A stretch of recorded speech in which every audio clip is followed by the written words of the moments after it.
paano mo tinitingnan na nagsasalita ang isang grupo na sumuporta kay Bongbong Marcos Jr. na naging mortal na kaaway ng tatay niya noon, si Normie Suarez, dahil nga lumaban ito sa martial law. Kasama sila Joe Masison at ang mga CPP, NPA, NDF nung kabataan nila. But when he ran as president, with the banner na sinuportahan siya ni Sara Duterte at ng mga Duterte, kumalma si Normie Suarez doon. And now, frustrated ang grupo ng MNLF. On the context of psychographics, sa tingin mo, pati sa Bangsamoro communities, may epekto din ba ang ganitong pagkaka-isolate sa pananaw at persepsyon ng mamamayan sa Mindanao kay Pangulong Marcos Jr.? Well, alam mo ka, Eric, nakakalungkot, no? Kasi tama ka, nagsalita si Normie Suarez tungkol sa candidate Marcos. Pero nung nakita niyang kasama ang mga Duterte, yun nga yun yung psychographics ng Davao City at ng Duterte. Nagalvanize ang support. Sumama. Ngayon, sa tingin ko, yung sinabi ni Normie Suarez is essentially, yun yung tama ka there's a lot of frustrations going on. I think on the second year of this administration, which was, the second year will June 30. June 30. Maraming frustrated. At yung frustration na yan can be manifested in several things. There is the survey results. And, you know, you can throw whatever surveys tuloy-tuloy ang pagbagsak niya. Oo. At 3 saka surveys ang erosion sa Mindanao. So, tag 2 Kaya digits. nga yung nung sinabi na, hindi yan related do sa survey results. Napakon ako, napataganon ako, sabi ko, talaga, so bakit ka pumunta ng Mindanao? Yeah. Naging overacting nga siya Diba? And he stayed there, in fairness to the man. Yeah. He's not known to travel extended days, but he stayed there. Pagdapo sa airport, konting hi, hello, babalik yan. So, tapos may galawan rin sa Minda. Yes. Diba? So, yung tao nakalagay doon, identified rin sa Duterte. Okay? Tinanggal. Yung linagay nila, identified In spite of that, may term pa siya. Oo. So, sinabi nila, no, kahit may term ka, loss of confidence kami. Oo. So, Tanggal. kita mo yung hindi pagrespeto sa rule of law, hindi pagrespeto sa, even sa international rules base. Walang pagrespeto sa saligang batas. Walang pagrespeto sa Republic Act 7160 or Local Government Code. Ay, ano na lang ho, kung anong magustuhan. Pwede ba tayong may presidenteng ganyan dahil nag-oath siya sa saligang batas? I will obey and follow the Constitution and the laws of the land. Claro Di ba, sir? Nakakaawa. Kaya yung kay Nur, sa tingin ko, frustrated sila talaga. Frustrated. Kasi kinonvict sa Sandigan Bayan na ang tingin nila, mama, although hindi pa natin sila na-interview, bukas pa, ginalaw ito. Well, kasi si Monk Olamit at ang MNLF have been so vocal to criticize in the last months. Sa tingin ko sumama sa maisog di ba? Sumasama ang MNLF. May Muslim component. Pati sa Marcos alis dyan. So, ako, tingnan natin ang BARM. Ano ho ba nangyari sa BARM? Hindi ba very transactional na yan? Ngayon. Hindi na developmental No. Lalo na sa yung second members ng parliament. Iba ang pagkakabalasa at paglalagay ng tao doon kay sa Lanao, North Maguindanao Norte at yung linagay na tao doon. And nag-warning ma'am ang MNLF 2 days ago that the BARM elections will not just be an acid test to the political stability of Mindanao na pinangangalandakan ngayon ni Marcos Jr. na ipagpapatuloy niya because na-achieve ni Duterte ito. Because there is a tendency na mag-break out ang clan conflict in the political context of the coming BARM elections. Ka-Eric, pag tiningnan mo, yung pinasa nilang election code, abay, kailangan ang political, pending yan sa Supreme Court Kailangan ang isang political party may 10,000 members. Ako'y ilang taon na, 21 years na ako sa political management. Wala ako nakitang partido sa Pilipinas na may 10,000 members. Correct. So makikita mo, at bawat clan nagsiset up na ng kanilang political party. At ang totoo, Mamalo, sinabi ni Asis Monk Olamit, hindi lang sinasabi in public, nagbubuo ng private armed groups. Yes. Yan ang kultura nila. Yes. At ang nakakabahala dyan, yung block grant mukhang pinag-aawayan ng mga tao sa nasyonal.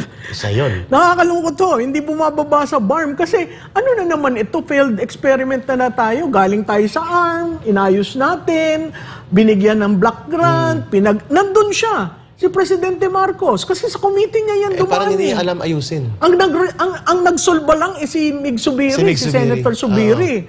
So, nakakabahala kasi synchronise ang election sa 2025 with BARM, national and local. And to think, nang mag-interview kami dito, ma'am, ng regional director ng PNP sa BARM, sinasabi niya na until now, there are around more than 20,000 loose firearms. Kasi nga, yung sa BARM area. Yung surrender, hindi yun kumpleto. natutuloy kasi saan ka naman nakakita nag-surrender isang baril sa isang batalyon? Tsaka may kultura dyan, ma'am, na nagbubuo talaga sila ng armado. At saka yung hindi sinurrender, yun yung high-powered. Oo, 20,000 more ang numero ng hindi nakukuha na armas sa BARM alone. Ang tanong ko, yan dyan sa, Kina Office of the Galvez. Peace. Oo. Kay Charlie Galvez. Tinatanong siya ng taong bayan, what is it? Sabi ni Ma'am Malo, nagiging imbes na directional for development ay transactional politics. Transactional politics. Pag transactional politics po, Siya, pangungurakot at yan. saka si Secretary, Yung sa BARM? sino yung SAP? Si Lagdameo. Yan. Yun ang mga tinuturo. Mga taga Mindanao po yan. Pero hindi po yan Muslim. Yun. Ang tingin nila sa Muslim, utusan lang namin. Oo. Hindi Bigyan na namin ng ayuda, okay na. Oo. Maling-mali po yan kasi sa tingin ko, to a certain degree, ang Muslim na Pilipino sa BARM, nakakaangat na. Unti-unti, mabagal. Pero wag naman po natin bastusin sila. Tama. Ma'am, medyo kulang tayo ng oras, kaya nga sabi ng mga taong bayan, kay Eric, pwede ba yan mag-guest ulit si Ma'am Malo as commentator and co-anchor?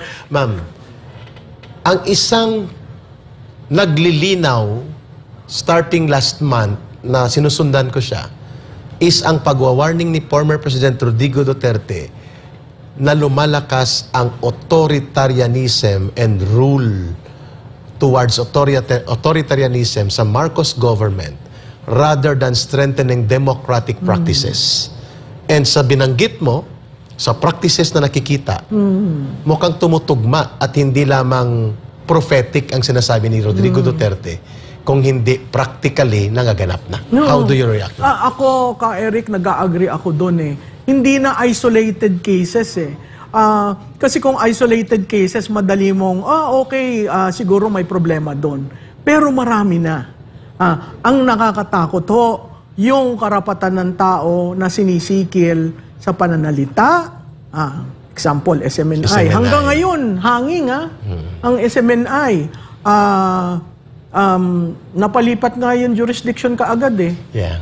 Mas mabilis pa yun. Yung sa Supreme Court? Oo. Ay nako, wala pa.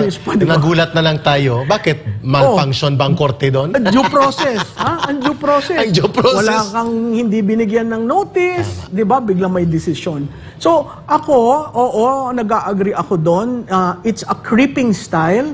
I don't think he has the guts to declare martial law. Kasi takot siyang hahatulan ng taong bayan doon. At lalo na ikukumpira siya sa tatay niya. Di nasira na naman. Good point. Ang inaayos nilang imahe ng tatay. Good no? point. So, pangalawa, ang dami ng korupsyon. Laganap. Laganap ang korupsyon. At kung titingnan mo yung involved, abay pare-pareho ang pangalan. Mga pamilya niya. At nasa poder. Yeah. Which means... Mga dinastiya nila. Oo, elected. So, Dinastiya nila. Yan ba ang dahilan ng after 36 years, nakabalik sila? Ito ang gagawin namin? Galit ka ba talaga sa Pilipino dahil naalis ka? At ito ang serbisyo na gagawin mo? Nakakalungkot dahil lahat ng tao naniwala sa'yo. Yung bumoto, yung meron diyang grupong 31 million, kayo ho ba'y natutuwa sa serbisyo nyo? Simple lang ang tanong ko, are you better off now than a year ago? Nako, lumubha. Diba? Nagbumaba ang Rodrigo Duterte without comparing things, but we cannot avoid 42 pesos ang pinakabagandang per kilo ng bigas. Ngayon, ang ganyang kalidad, 65 to 70 pesos per kilo. At si Wala kang Presidente mabibili. Duterte, pinag-away tayo sa electricity at sa tubig. Ngayon nakita nyo ang bill. ay naku, ako'y na-high blood. Sabi ko, Akala kong bill ko sa bahay sa Iloilo, building. oh, 60% increase. oh, di ba? From my previous bill. So, Terrible. saan ka kakapit niyan? Inuuga tayo dahil uli yan sa presyo ng gasolina, inuuga tayo, pero sino nagproprotekta sa atin sa mga oligarchs? Wala. At ang statement ng Pangulo, very weak, sabi niya, subukan kong kakausapin si Manny Pangilinan. Ha?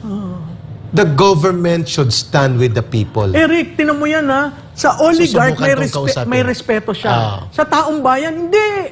Ituloy niyo yan. So,